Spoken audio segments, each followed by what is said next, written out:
And make time for your life and love. Preparation is the key to winning success, but no matter how much you prepare, you could always prepare more. What does that mean?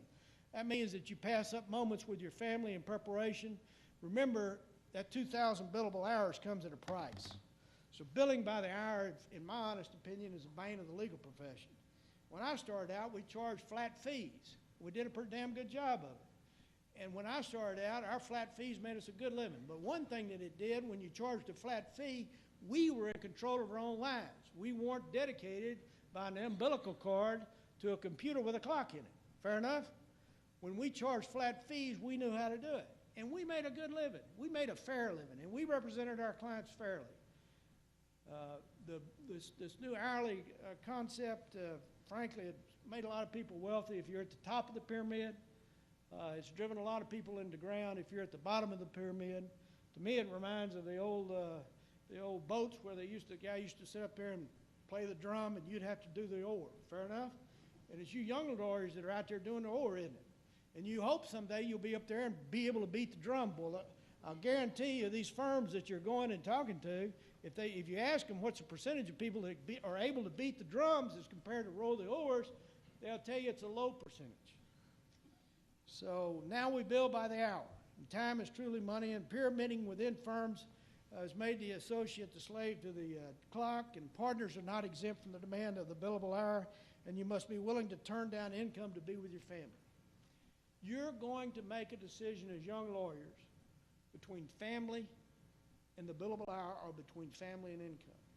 And those moments that you lose, just like that lawyer hugging me at that airport, those moments that you lose, and foregoing your family, to go back to the office, to be there at 10 o'clock, to get into 2,000 hours, you'll never, ever get back. You'll never, ever recover those hours. And that also leads to the issues I've talked about with regard to alcoholism. It also leads to 75% divorce rates in my own class of lawyers. And I'll guarantee you, if you ask these other lawyers around here, they'll tell you the same thing.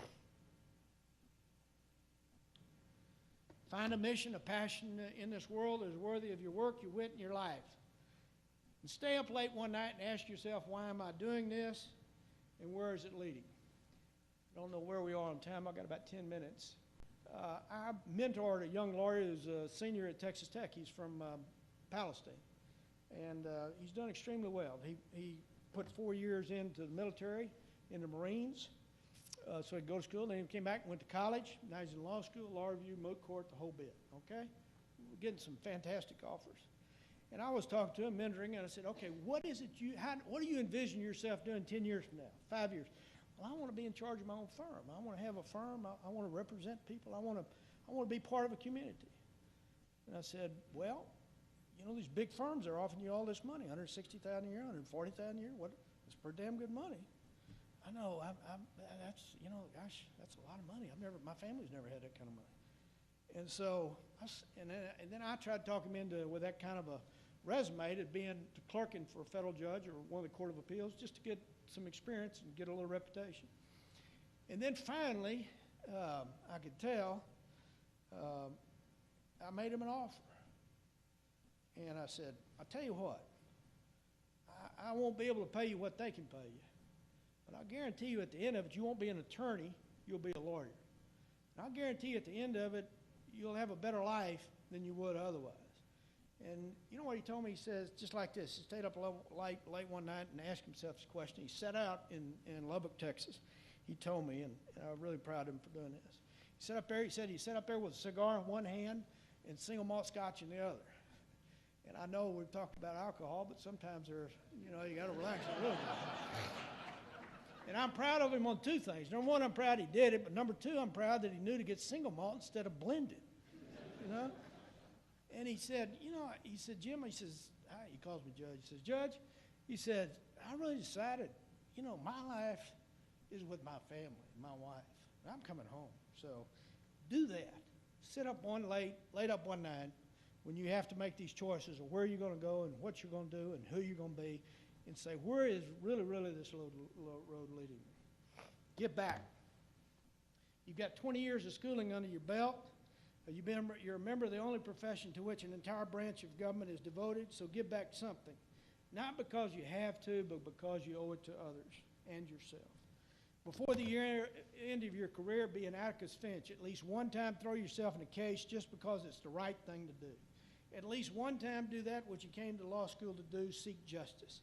And the highest use of a law license is to fight against all odds, maybe against common sense for justice.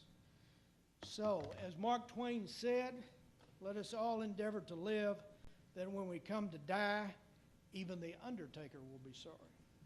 Now, I live in the country, and we go to funerals, and we can tell by the participants of the funerals the relationship of the person to the community.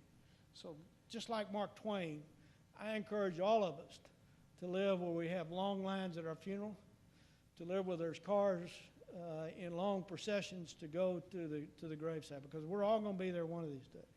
So it's been an honor to be here. Thank you for the privilege of addressing you. Thank you so much.